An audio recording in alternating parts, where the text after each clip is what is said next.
Is that the guy they called to tell us to move back? Okay, I'll speak first. So what we can do is we can get you pictures and stuff, and listen, if the cars come, like with trucks or whatever, we need to back up, go more towards the grass, or at least let them get by somewhere, right? So Ken, go ahead, introduce yourself. And how y'all doing? Good. Having a good time? Yes. How about you? Good, this is a great view, folks. Not a lot of people get to see a rocket this close. My name's Ken Carr. I work in the Launch Services Program for NASA. We're the organization that serves as a broker between the spacecraft community and the launch service contractor. Like Joe here, he represents ULA. And what we do is acquire the launch service contract and manage the entire launch service for our spacecraft customer. So we get the contract, the launch service contract on contract, and manage it technically. We have a host of experts that form a team that manage the entire integration and launch of this launch service for our TDRS-K spacecraft customer. So I work in the business office for NASA, the Launch Services Program, and we manage the budget and the contract side of this launch service. Anybody have any questions for the Launch Services Program side of it? Nobody has a business question? Oh. How much does it cost? How much does it cost? How much is this launch service? The total launch service cost is about $121 million. For the launch? Yeah. That doesn't include the spacecraft. It does not include the spacecraft. That's everything that involves the launch service effort. How does it break down, like broadly speaking? That total cost? Yeah. Well, you got to pay for the launch service contract with ULA, and then you have like things called mission unique services that we need specialized added cost to get the requirements that the spacecraft may need. And then we have things like a payload processing facility that we have to pay for, that's included. We have engineering services that we have to pay for. We have telemetry services that we have to pay for. All kinds of other things that we have to pay for that go into that total budget. So it's just not the launch service contract. We're good. Any other questions? Will you still continue to do as many launches down here? I think there's a general feel that maybe the launches will be shifted out of Florida a little bit because of it selling things off. Will there still be a constant flow down here or not? I think that there does look like there's a slowing down in the out years of some of the launches, but right now we're launching a good number of launches right now for Launch Services Program. Okay, I think, yes sir. With the added commercialism of space flights, is there going to be a greater demand on facilities down here, or is that just something that's still too close to call? I'm sorry, I didn't hear that. Is there, with the new space flights and different privately owned companies, is there an added field for urgency to use facilities down here, or is that still too soon to call? I think that's a little too soon to call. They're still trying to figure out, who's going to need the facilities that we already have out here, what companies would be interested in using some of those facilities. So I think we're at the early stages of that. Okay, well, we'll pass it off to Joe. Okay. He's our ULA representative. All right, so I'm on the card. My name is Joe Fust. I'm a spacecraft integrator for United Launch Flyer. And so the first 10 plus years of the Atlas V program, I worked in launch operations, and so did a lot of the things that happen today. And before I talk about what happened today and what's going to happen tomorrow, we talk about what happened previously for this launch vehicle. So first of all, to get out here, I think it was maybe 28 days ago that we launched the last rocket. 28, maybe 30 days ago. So in a month, a little less than a month, we're ready to launch another one. And so it's a really quick turnaround. So the boosters are shipped down on a boat from Decatur, like a Delta is, like a Delta 4 is, and it's processed horizontally in the ASOC about 6 miles back south of us. And so matter of fact, the next booster for Sibbers is being processed there right now. We're no wasted time. We're doing that one. We're going to launch this one tomorrow. That'll be ready in a short time to be erected into the VIF. So we get done with the booster on the second stage, the Centaur. We bring them out to the VIF and erect the booster first, and an interstage adapter, and the Centaur, and a boat tail area. It makes the vehicle go from the Centaur's 10-foot diameter to the 12-foot diameter or so, 12.5-foot diameter of the payload fairing, which is, you can see up there, the upper part that comes out, that flares out. We call that the boat tail. It's the top of the Centaur when all the almost all of the forward end of the Centaur equipment module is where the electronics and the brain for the rocket is up on the top.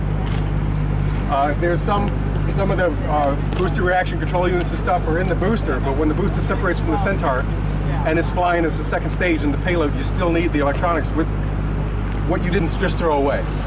So that's kind of how it's constructed. Hold on.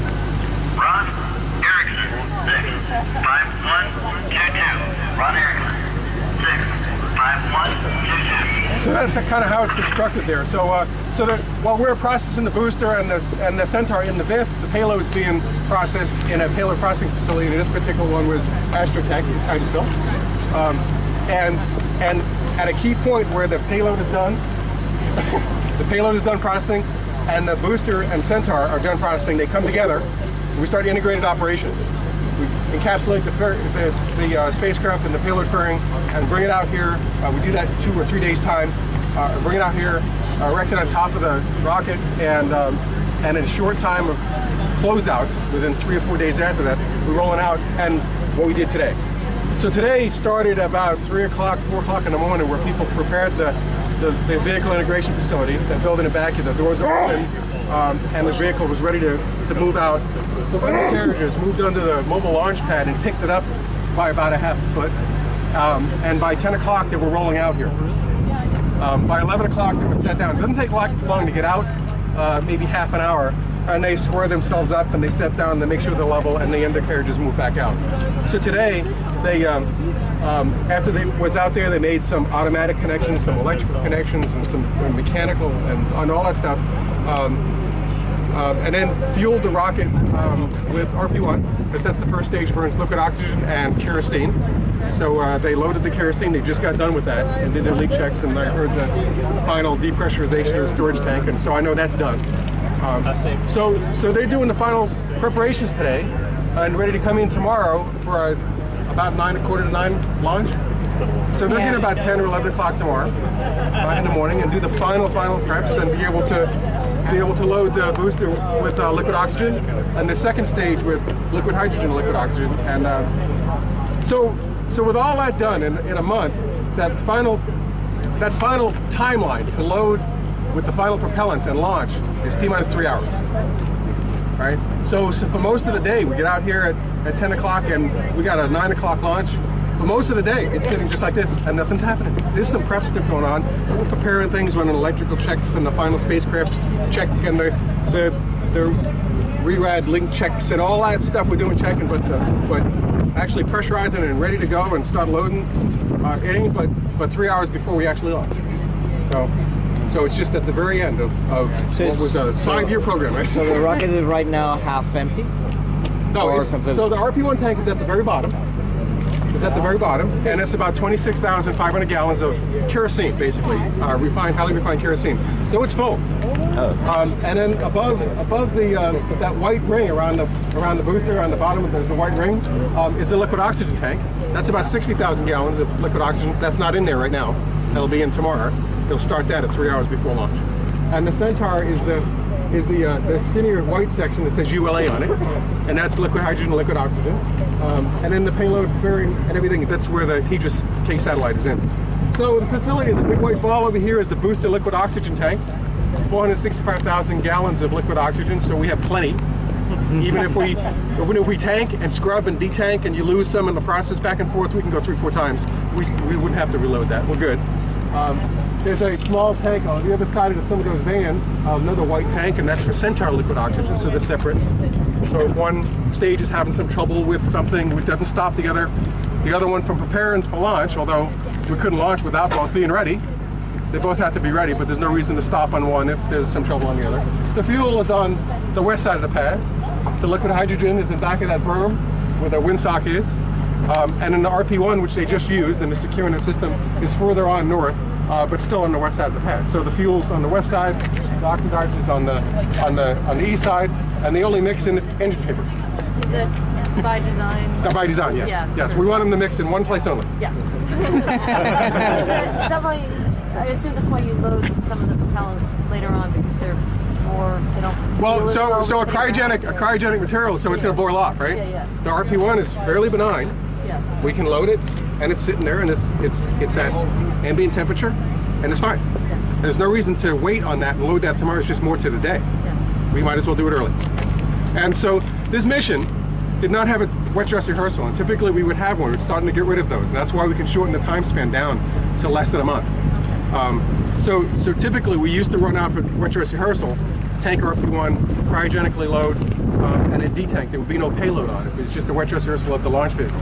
We'd leave RP1 on board and roll back to the VIF, do the rest of the preps, direct the spacecraft, run out and launch. We wouldn't have to do this RP1 tank today. But since we did not do WR, we had to do it today. It seems like we'll do an extra today, but WR would have taken 6 days to do, to prepare and roll out and tank, detank, and roll back. So we took 6 days out, or they took 4 hours so to tank RP1. So it was a good trade, Yeah, right? very much so. Awesome. So, any questions? Where are you going to be located? I'm going to be at the ASOC. So this isn't my mission, but I will support the integrator on console. If he needs some support with something, I can support him. What's the distance to the closest human soul from launch? What's the distance from the closest human to it? Oh, when they launch? So the blast danger area is so the ASOC is 6 miles away, and that's fine to be at if you have a badge to get there. So you can stand outside and watch. I think just that building, the spiff, the building looks like it's in the road, just in back of the south of us. Another mile past that is about where the blast danger area stops. Right? So I figure that. So 5 miles or so. Okay, a little section, a mile back. A mile back? Hide No. the bunker. So. No, they would do that if there was some people on board. They need to go get it, right? But there's nobody on board, right? Right. Another question? Why is it painted white from the top down, but then the first page is not painted? I think we're experimenting with different colors. You know, I've seen different paint come from the factory at different times. There were times that it looked like the Centaur. Okay. The upper stage, the one that says ULA on it, painted nice and white. It was all splotchy white. It looked like it was painted by grade school kids. They're trying different things. And Probably have leftover in the you know, so there's a paint coating on it. Does a little bit of thermal work for us, a little bit of ablative, but for the most part, you know, when we cryogenically tank the booster, it all frosts over in white anyway. No matter what it looks like now, that aluminum with a iodized coating on it, like an iodine. I mean, we need to let this man in. Can we switch Okay. it over just temporarily? All right, everybody move over. Let him in. Am I going too long? Or? All non-essential personnel must clear 100-foot radius of the vehicle during weekend. Any other questions? Attention on Complex 41. All non-essential personnel must clear 100-foot radius of the vehicle during weekend.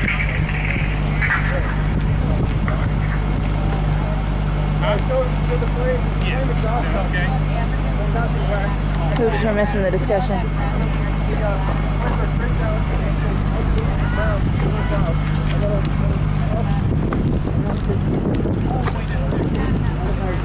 Water suppression in the plane exhaust, right at the exit, inside, right at the entrance. And then once the Oh no, you're looking for